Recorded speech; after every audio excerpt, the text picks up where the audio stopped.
Olá, meu amigo, olá, minha amiga, bom dia. Hoje, 24 de fevereiro de 2024, chegou o momento do nosso encontro, hora da nossa conversa. Eu me chamo Jorge Ribeiro e venho compartilhar com vocês alguns assuntos importantes sobre o livro de Apocalipse. Gostaria muito que você interagisse conosco, participasse conosco aqui sobre esse tema muito interessante, muito importante, que é sobre o livro de Apocalipse. O livro de Apocalipse é um livro dos mais importantes das Escrituras. Em nossos dias tem se tornado um dos mais estudados e criticados. Contudo, continua envolto em muito obscurantismo. Muitos acreditam que o livro de Apocalipse é misterioso e incompreensível. Porém, tais ideias são errôneas, pois a própria palavra Apocalipse é um termo grego que significa revelação. Ao abrirmos este livro, lemos na sua introdução o seu significado, Apocalipse 1, versículo 1, que diz, revelação de Jesus Cristo. Deixaria Deus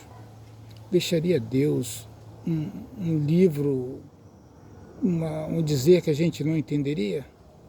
Mandar-nos-ia Deus uma carta de amor que não pudesse compreender?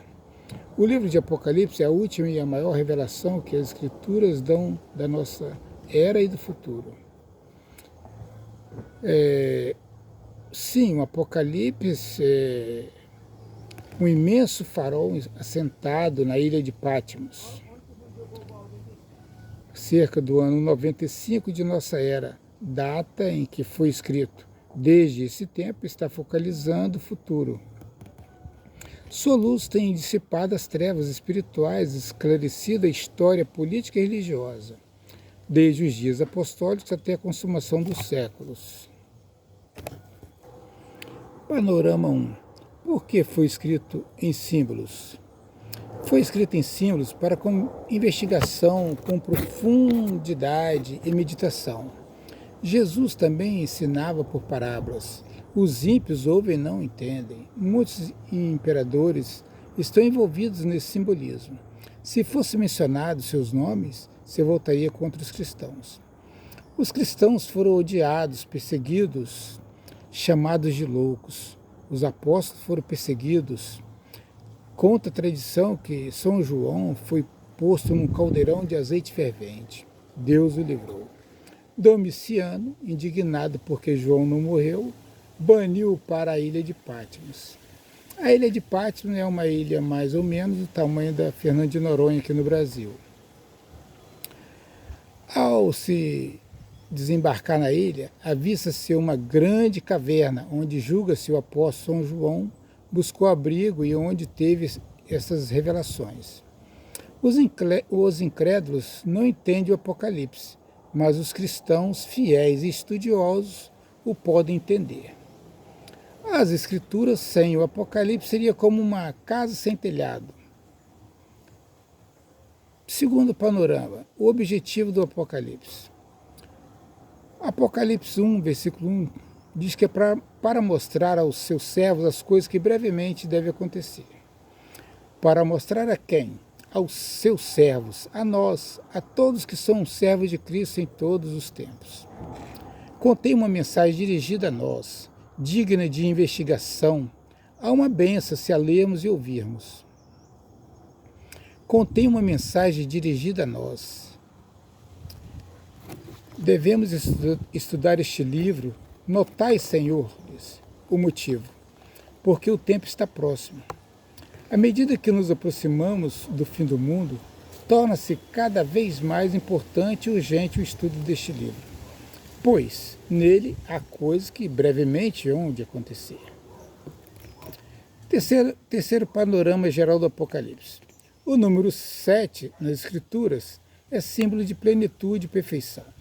Diante do apóstolo São João, foi apresentada como no desenrolar de um filme, a história do povo de Deus num panorama de sete dramas ou quadros que se estende desde o começo do cristianismo até a consumação dos séculos. Primeiro quadro, as 7 igrejas. Está em Apocalipse 1 a 3. Nesse drama está a história da Igreja e de Deus através dos séculos do cristianismo. Mostra as características de cada igreja. Mostra a igreja do nosso tempo na profecia e indica como a última igreja. Segundo quadro, visão de Cristo no trono da glória ao lado do Pai, no céu, mostrando o santuário aberto. Apresenta um livro com 7 selos e o selamento do povo de Deus. A abertura dos 7 selos e o seu significado. Os 4 cavalos e seu significado. O terceiro quadro mostra uma visão das 7 trombetas, relatando acontecimentos políticos e religiosos. Apocalipse, capítulo 8. O quarto quadro mostra a visão do conflito entre Cristo e o diabo. O quinto quadro mostra as 7 últimas pragas que virão no futuro. Apocalipse, capítulos 15 e 16.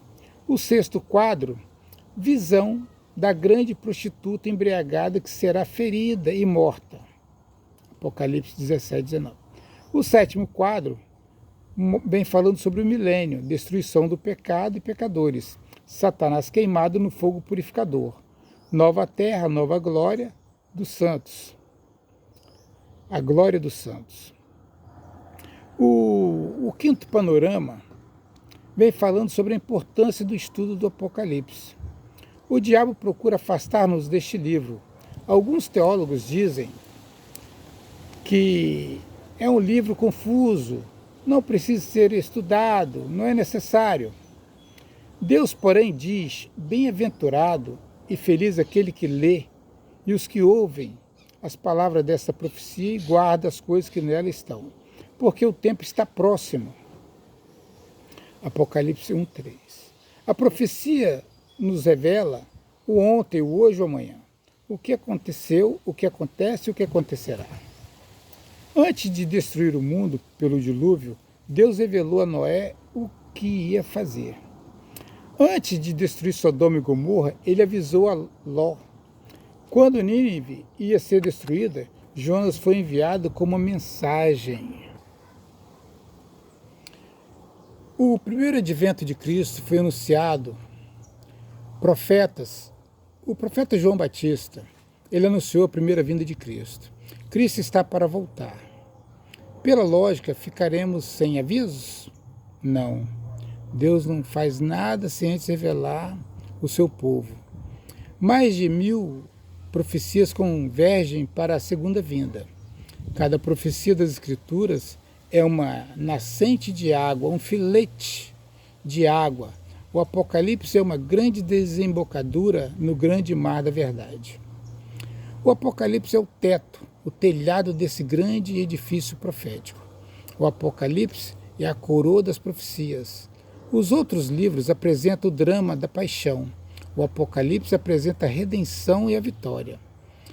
Nos Evangelhos, Cristo é o Cordeiro de Deus. No Apocalipse, é o leão da tribo de Judá, vitorioso. Nos Evangelhos, Cristo é maltratado, sofre e é humilhado.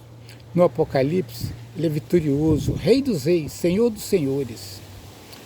No decorrer das Escrituras, os profetas apresentam o homem como prisioneiro da sepultura. Cada dia nos aproxima da sepultura.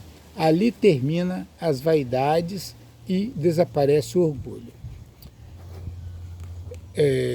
Interrompidos.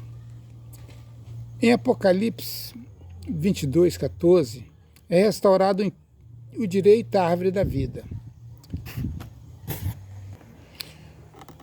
Todos nós somos caveiras enfeitadas. O Apocalipse, porém, não termina com caveiras. O Apocalipse não nos apresenta mais a sepultura, mas as chaves da sepultura, poder sobre a morte. O Apocalipse é a culminância das promessas, promessas aos vencedores, a nós que lutarmos. Apocalipse 3:5. Apocalipse 21 descreve um novo céu e uma nova terra. Em Gênesis 3:24 encontramos o caminho para a árvore da vida interrompido. Em Apocalipse 22:14 é restaurado o direito à árvore da vida. Se não somos profetas, apóstolos, pregadores, mártires, podemos ser pecadores arrependidos a caminho para a santa cidade. Eu quero ir com os pecadores arrependidos. Queres também ir? Fica aqui o meu apelo e Deus também te convida, também apela. Ele faz o convite a você para que você se arrependa dos seus pecados e aceite Jesus como teu único Salvador e suficiente Salvador, pois a vinda de Jesus está bem próximo. Este mundo, meu amigo, não vai muito longe. As profecias relatam e as visões, os acontecimentos, eles prediz que o mundo está bem próximo de ter o fim e Cristo está bem próximo de voltar. Aceite hoje Jesus como seu único e suficiente Salvador e garanta esta vitória que está em Cristo Jesus. Arrependei-vos e crede no Evangelho. Este é o maior pedido de Jesus e crer nele como seu único e suficiente Salvador. Estou orando por você, fique com meu forte abraço, se inscreva no canal e que Deus te abençoe ricamente. Um forte abraço.